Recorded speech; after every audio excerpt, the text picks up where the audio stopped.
Olá! Bem-vindos e bem-vindas a mais uma exploração aqui no nosso espaço. Hoje a gente vai mergulhar em alguns trechos de um livro que deu o que falar no desenvolvimento pessoal.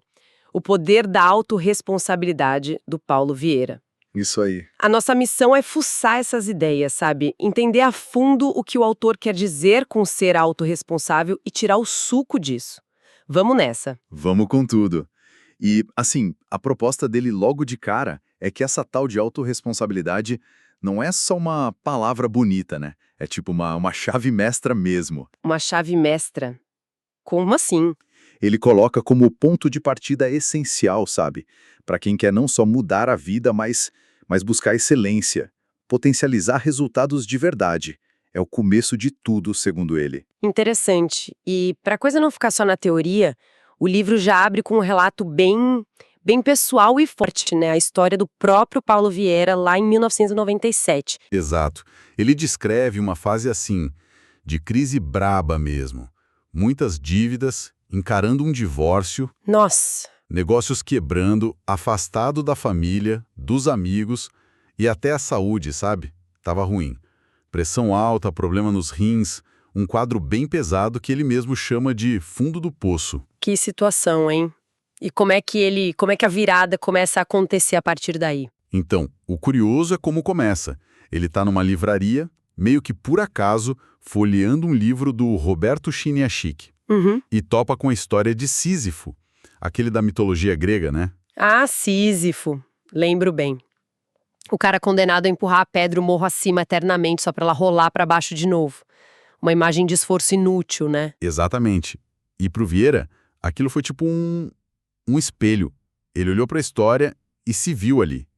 Percebeu um padrão na própria vida. Essa coisa de tá sempre recomeçando, sabe? Um esforço danado, mas sem chegar a lugar nenhum, de fato. Sem concluir as coisas. Uma sensação de ciclo vicioso, imagino. Isso. E o ponto crucial que ele sacou foi o hábito que ele tinha de culpar os outros. Sempre tinha um culpado externo pros fracassos dele. Ah, essa tendência é comum, né? É mais fácil apontar o dedo pra fora. Pois é. Mas aí veio a grande sacada. A virada de chave dele. Ele entendeu que o que ele vivia não eram fracassos aleatórios, mas sim resultados. Resultados. Sim, resultados diretos do que ele fazia ou do que ele deixava de fazer, das atitudes dele. Ele se deu conta de que ele era o próprio sabotador. Nossa, que insight poderoso e doloroso ao mesmo tempo. Com certeza. O texto até sugere que talvez essa autossabotagem que vinha lá da adolescência fosse uma busca meio torta por atenção, por afeto, através da vitimização, sabe? Faz sentido. Mas reconhecer isso deve ter sido duro. E, ao mesmo tempo, o livro fala de uma sensação de libertação, né? Exatamente. Porque junto com a dureza de encarar a própria responsabilidade, veio uma esperança. A lógica foi tipo, opa, peraí, se a causa tá em mim, então a solução também tá. Eu tenho o poder de mudar isso. Ah, entendi a conexão com o nome do livro. O poder vem dessa responsabilidade assumida. É a essência do que ele chama de autorresponsabilidade. Se a responsa é minha, o poder de mudar também é. Mas a história dele ainda tem um capítulo bem dramático depois disso. É verdade, tem o acidente de carro, né? Gravíssimo. Muito grave.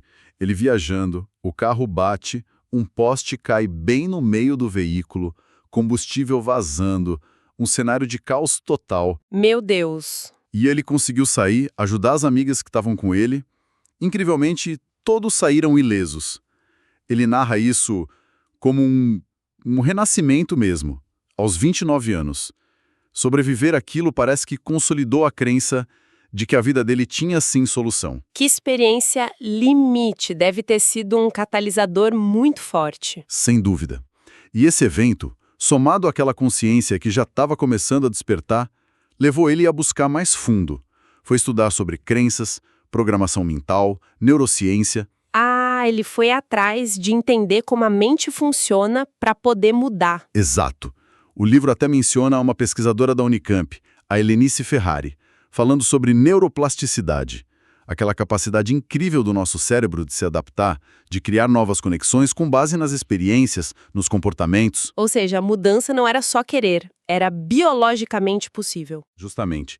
Não era só a força de vontade, tinha uma base científica de que era possível reprogramar padrões.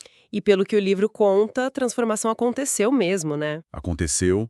Ele relata que 1 ano depois daquela virada toda já estava com um negócio bem sucedido. Ele cita a Febracis, a empresa dele de coaching, e o método CIS, aquele evento gigante. Sim, conheço. Casado de novo, construindo patrimônio, saúde em dia, viajando. Uma mudança radical que ele acredita totalmente a essa conquista da mentalidade autorresponsável. É uma história impactante, sem dúvida. E serve bem para ilustrar o que o livro apresenta como o primeiríssimo passo para qualquer progresso, que é a consciência, certo? Perfeito. Essa capacidade de se perceber, de perceber o mundo, de conectar as causas e os efeitos na própria vida. O autor até faz uma metáfora com o tatu. O tatu. Que vive na toca do mesmo jeito há milênios, para contrastar com a nossa capacidade humana de questionar, de olhar para frente, de buscar algo diferente. Essa capacidade de ter consciência é o que nos permite evoluir. Faz todo sentido. Sem essa clareza de onde a gente está e de como nossas ações geram nossos resultados, fica impossível mudar de rumo intencionalmente, né? É como dirigir no escuro. Exatamente. E o livro vai além. Ele fala em níveis de consciência. Tem a consciência plena, que seria essa percepção mais clara, mais aguçada, que leva a ações produtivas. Ok. Abaixo dela tem a consciência relativa, que é mais limitada, sabe? Meio situacional, influenciável pelo momento. E no nível mais baixo, a consciência disfuncional, que é toda distorcida, desconectada da realidade mesmo. Lembro de uma metáfora que ele usa para isso, a da montanha. Isso. Lá embaixo, no vale, a visão é curta, né? Sim. Disfuncional. No meio da subida, você já vê mais, mas a própria montanha ainda limita a visão. Seria a relativa. E só lá do topo é que se teria a visão completa, 360 graus, a plena. É uma imagem bem boa para visualizar esses níveis. Ajuda bastante. E a ideia não é que alguém fique no topo o tempo todo, né? A gente flutua entre esses níveis. O livro também usa uma imagem, acho que é a figura 3, que mostra a consciência como um filtro para os estímulos negativos. Um filtro. Na consciência disfuncional, o filtro é quase inexistente. O estímulo ruim vira comportamento ruim quase direto. Na relativa, o filtro funciona mais ou menos. Já na plena, o filtro seria mais eficaz, permitindo respostas mais maturas, mais equilibradas. Como naquele exemplo clássico do trânsito que você comentou. Alguém te fecha, Isso. com a consciência mais baixa, a pessoa leva para o lado pessoal, explode, quer brigar. Já com uma consciência mais plena, talvez pense, será que ele se distraiu? Será que tinha um buraco? A reação muda completamente, né? A percepção dita a resposta. Perfeito. A forma como a gente percebe o estímulo, nossa consciência, define nossa reação. E para cultivar essa consciência mais plena, o livro insiste muito na importância de mapear o estado atual. Mapear o estado atual. O que seria isso na prática? É fazer um diagnóstico honesto de si mesmo, sabe? O capítulo 2 detalha isso. Perguntar: quem eu tenho sido? O ser. O que eu tenho feito? O fazer. E o que eu tenho conseguido com isso? O ter. Um raio-x da vida atual. Exato. Ele até sugere usar um modelo de inteligência emocional do Goleman para ajudar nessa autoavaliação. Olhar para as competências pessoais, tipo autoconsciência, autocontrole, e para sociais, empatia, habilidade de relacionamento. O ponto-chave é essa autoavaliação sincera. E você tocou num ponto importante aí, empatia. O livro destaca isso como parte crucial da consciência, né? Especialmente a social. Muito. Tem aquele caso que ele conta, bem forte, de uma aluna que traiu o marido direto, mas sem sentir culpa nenhuma. Nossa, que pesado. E a análise dele foi que ali existia uma falha grave de empatia. Uma incapacidade de se colocar no lugar do outro, de perceber o sofrimento que ela causava. Essa falta de empatia era, no fundo, um buraco na consciência dela sobre o impacto das suas ações. E o trabalho foi desenvolver essa consciência e empatia. Isso. E ela relata que foi justamente ao trabalhar isso num treinamento que conseguiu mudar o comportamento. Mostra como a consciência, incluindo a empatia, é a base. Sem ela, a gente fica repetindo o padrão sem nem perceber, né? Entendi. Então, com essa consciência mais desperta, a gente chega no coração da proposta do livro, a autorresponsabilidade. Como é que ele define isso exatamente? A definição é direta e bem forte. É a crença de que cada pessoa é a única responsável pela vida que tem levado. Única. Isso inclui tudo. Tudo. Os sucessos, os fracassos, o que vem das nossas ações, o que vem das nossas omissões, os pensamentos que a gente alimenta, os sentimentos que a gente deixa tomar conta, até as crenças que a gente escolhe acreditar. Tudo é responsabilidade nossa. Nossa, única responsável. Isso soa um pouco pesado, não? Quase como uma culpa universal por tudo que acontece. É uma reação super comum, eu entendo, mas o autor argumenta justamente o contrário. Ele bate na tecla que não é para ser uma acusação, um fardo, é para ser uma crença libertadora. Libertadora.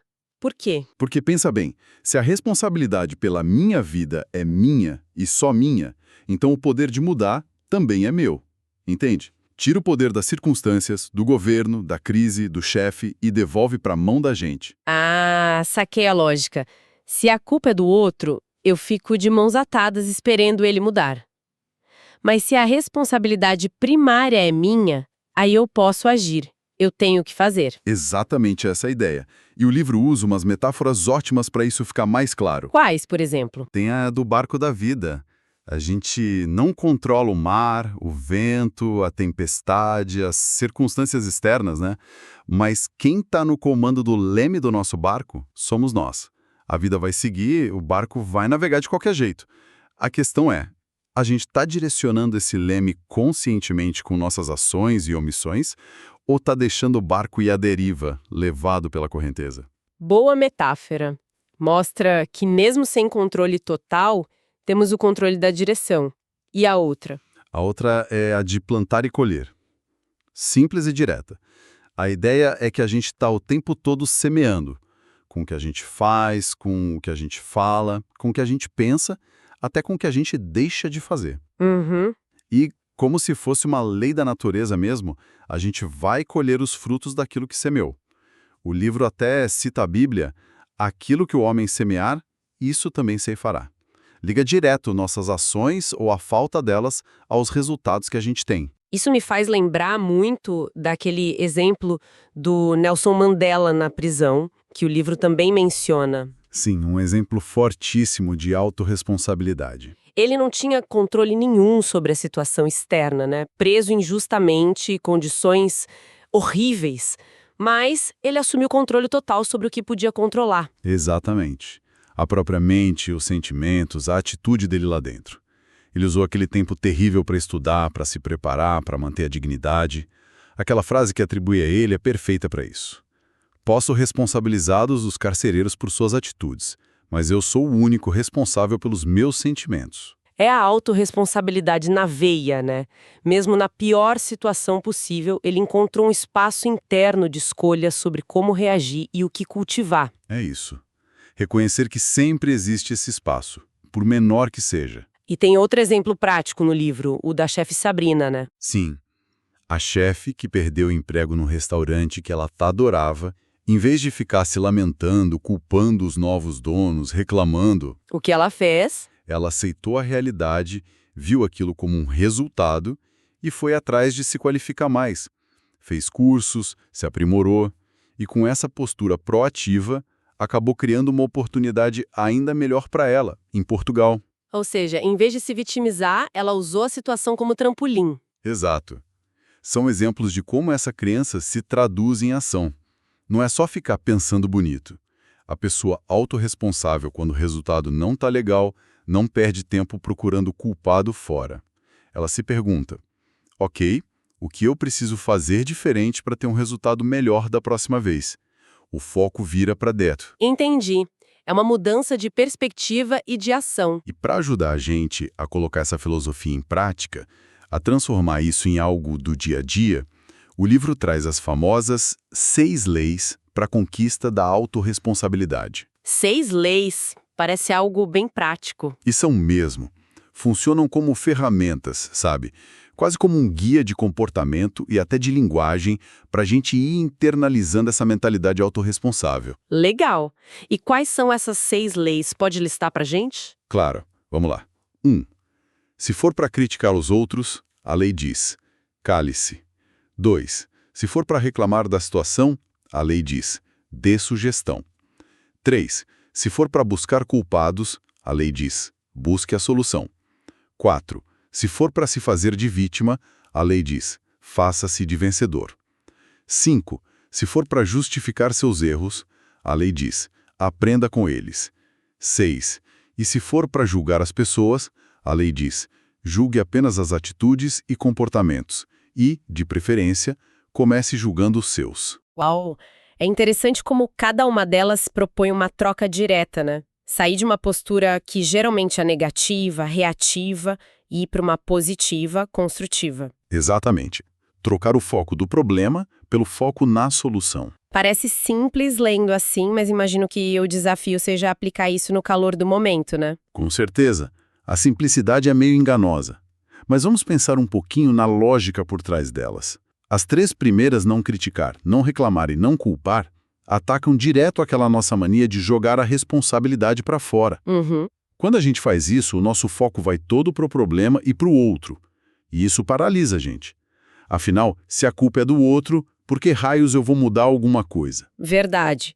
A gente fica esperando o outro mudar. E a alternativa que as leis propõem é: pega essa energia que você gastaria criticando ou reclamando e direciona para achar solução, para dar uma sugestão, para fazer alguma coisa a respeito. Faz sentido. E a 4ª lei, sobre não se fazer de vítima? O livro fala que isso muitas vezes é um comportamento aprendido, né? Sim, aprendido às vezes lá na infância para conseguir atenção, cuidado. Só que, ao longo prazo, essa postura de vítima acaba sendo contraproducente, afasta as pessoas. Já a postura de vencedor, que não é ser arrogante, mas ser proativo, positivo, responsável, essa sim atrairia admiração e respeito de verdade. Entendi a diferença. E a 5ª lei, de aprender com os erros em vez de justificar? Essa lida muito com o nosso medo de crítica, né?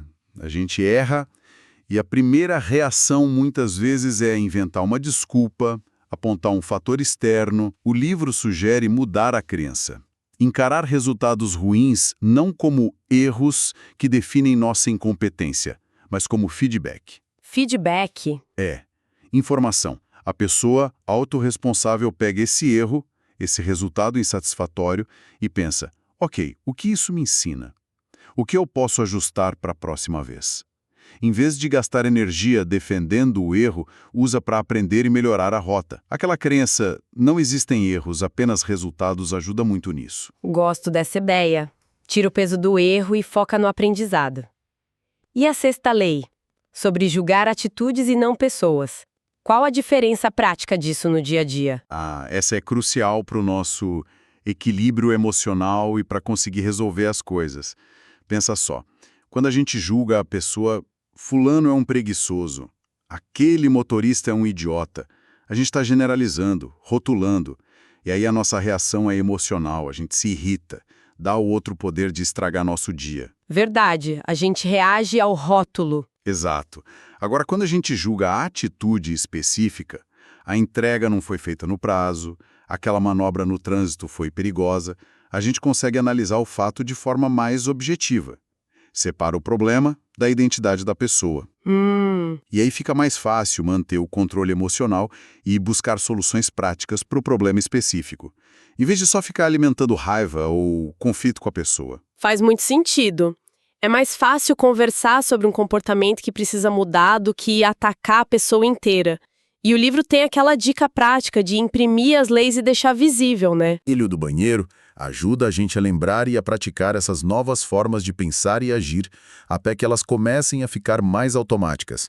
É tipo um treino para reprogramar a linguagem e o foco mental. Um lembrete constante para não cair nos velhos hábitos. Mas imagino que mesmo com as leis, esse caminho não seja um passeio no parque. O livro alerta para algumas armadilhas, né? Para não desviarmos. Sim, ele aponta o que chama de 4 armadilhas bem comuns nesse processo. A primeira é a dupla arrogância e prepotência. Aquela do eu já sei tudo. Essa mesma. A postura do eu sou bom, não preciso de ninguém, não preciso aprender mais nada sobre isso. O livro dá uma cutucada boa nesse tipo de atitude, perguntando: ah, se é tão bom assim, então cadê os seus resultados? Uma chamada para a realidade. Exato, se você se diz um gênio das finanças, como é que está sua conta bancária? Se acha um pai ou mãe exemplar, como está o relacionamento com seus filhos, como eles estão se desenvolvendo? Os resultados são o teste final da nossa suposta competência. É um convite à humildade, né? Com certeza. E a reconhecer que sempre dá para melhorar. Qual a segunda armadilha? A vaidade. É quando a gente age mais pela imagem que quer passar do que pelo que é realmente certo e importante para nós. Tipo, ostentar? Pode ser ostentar, comprar o que não precisa para impressionar os outros, mas também pode ser, por exemplo, não pedir ajuda ou não admitir uma dificuldade por medo do que os outros vão pensar. A vaidade desconecta a gente dos nossos valores e objetivos reais. Entendi. Fica muito focado no olhar do outro. E a terceira armadilha? É a busca pelo atalho. Aquela vontade de conseguir as coisas do jeito mais fácil, mais rápido, sem precisar passar pelo processo, pelo esforço. A fórmula mágica. Isso, a loteria, a dieta milagrosa que promete resultado em 3 dias, o negócio que vai te deixar rico da noite para o dia sem trabalho. O livro reforça que sucesso de verdade, aquele que dura, que é sólido, exige jornada, exige aprendizado, exige dedicação.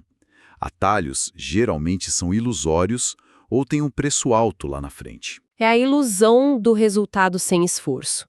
E a última armadilha, que talvez seja a mais sorrateira. A campeã de audiência, a famosa zona de conforto. O livro descreve de um jeito ótimo a combinação de várias mentiras paralisantes com prazo de validade vencido. Gostei dessa definição. Mentiras paralisantes. São aquelas desculpinhas que a gente conta para nós mesmos para não fazer o que precisa ser feito, né? Ah, hoje estou muito cansada para ir na academia. Só mais esse episódio da série não faz mal. Amanhã eu começo a dieta. Não preciso ler aquele livro agora. Essas pequenas justificativas do dia a dia vão minando nossos objetivos maiores e nos mantêm estagnados. É o conforto que impede o crescimento. Reconhecer essas 4 armadilhas em nós mesmos já deve ser meio caminho andado para não cair nelas. E tem uma ideia que o livro retoma mais para o final sobre as oportunidades. Sim, no capítulo 8, ele reforça que oportunidade não é algo que simplesmente acontece. Não é sorte ou acaso na maioria das vezes. Pessoas com a mentalidade autorresponsável tendem a criar as próprias oportunidades. Como assim criar? Através das atitudes, dos pensamentos, das ações. Lembra daquela professora que o livro cita, que se via como muito azarada, que nada dava certo para ela? A visão autorresponsável diria que não é falta de sorte. É a ação proativa, é estar preparada, é buscar, é se conectar que gera as oportunidades. A pessoa não fica esperando passivamente a sorte bater na porta. Ela vai lá e constrói a porta, a janela. Entendi. A atitude autorresponsável abre caminhos. E tem uma outra nuance muito, muito importante que o livro traz, acho que é no capítulo 9, que é sobre o foco da mudança. Ah, sim. Essa é fundamental. A ideia de que a autorresponsabilidade de verdade foque em mudar a nós mesmos e não em ficar tentando mudar os outros. É tão fácil cair nessa armadilha, né? Achar que a nossa felicidade depende do marido mudar, do filho ser mais estudioso, do chefe reconhecer nosso valor, dos políticos serem honestos. Exatamente. O livro dá exemplos ótimos disso. Pais frustrados com as notas do filho, mas que talvez devessem olhar para si. Será que eu estou dando exemplo? Será que eu estou presente? Será que eu estabeleço limites claros? Ou o gerente que vive cobrando o resultado da equipe, mas não investe no próprio desenvolvimento como líder, não dá o suporte necessário. A gente tende a olhar para fora primeiro. Sempre. E a mensagem do livro é: sua energia é muito mais produtiva quando você a direciona para sua própria mudança, para o seu próprio crescimento. A mudança que você quer ver no mundo, ou no seu relacionamento, ou no seu trabalho, geralmente começa dentro de você. É uma inversão de foco poderosa. Mudar a si para impactar o entorno. Isso. Mas aí vem um ponto final importante, para a gente não entender errado a autorresponsabilidade. Qual seria? Para não achar que ser autorresponsável é ser passivo, é engolir sapo, é aceitar tudo calado. Não é isso. Mas como isso combina com a primeira lei, se for para criticar, cale-se? Parece que manda a gente ficar quieto. É uma ótima pergunta. A distinção que o livro faz, e ele usa Jesus como inspiração para isso, é bem interessante. Segundo o autor, Jesus não era de criticar por criticar.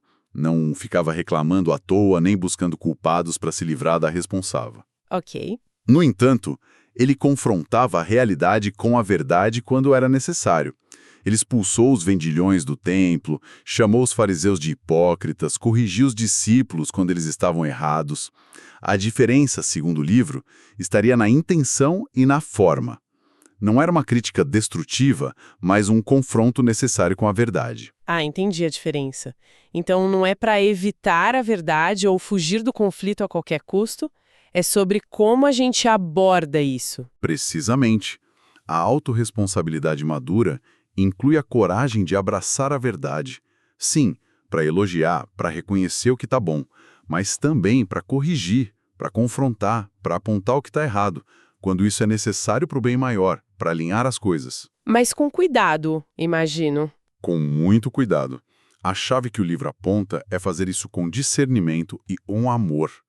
O objetivo não pode ser humilhar, diminuir o outro, ou só desabafar nossa raiva. O objetivo tem que ser construir, edificar, trazer clareza, corrigir uma rota que está prejudicando todo mundo. E, ponto crucial, começar essa confrontação consigo mesmo.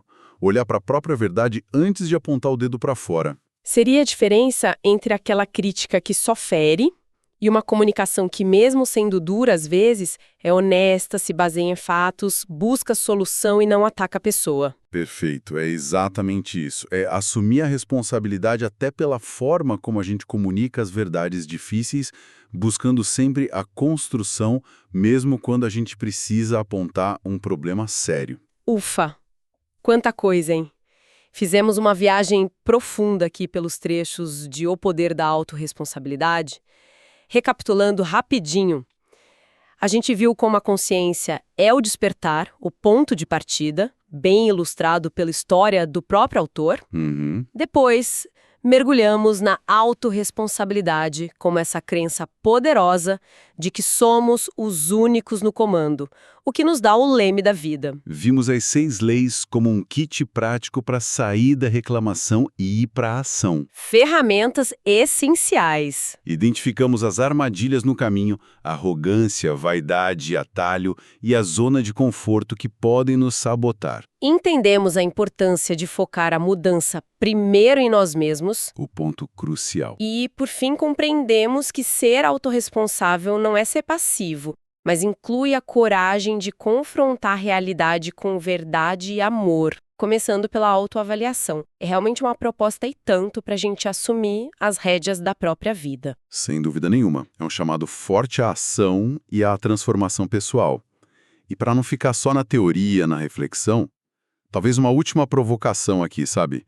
Inspirada naquele termo de compromisso que o livro até sugere no final. Manda. Qual seria uma única açãozinha concreta, talvez bem pequena, mas alinhada com uma daquelas 6 leis que cada um de nós poderia colocar em prática, tipo, ainda hoje? Um exemplo. Sei lá, em vez de só reclamar mentalmente de algo no trabalho ou em casa, qual sugestão construtiva a gente poderia pensar ou quem sabe até expressar?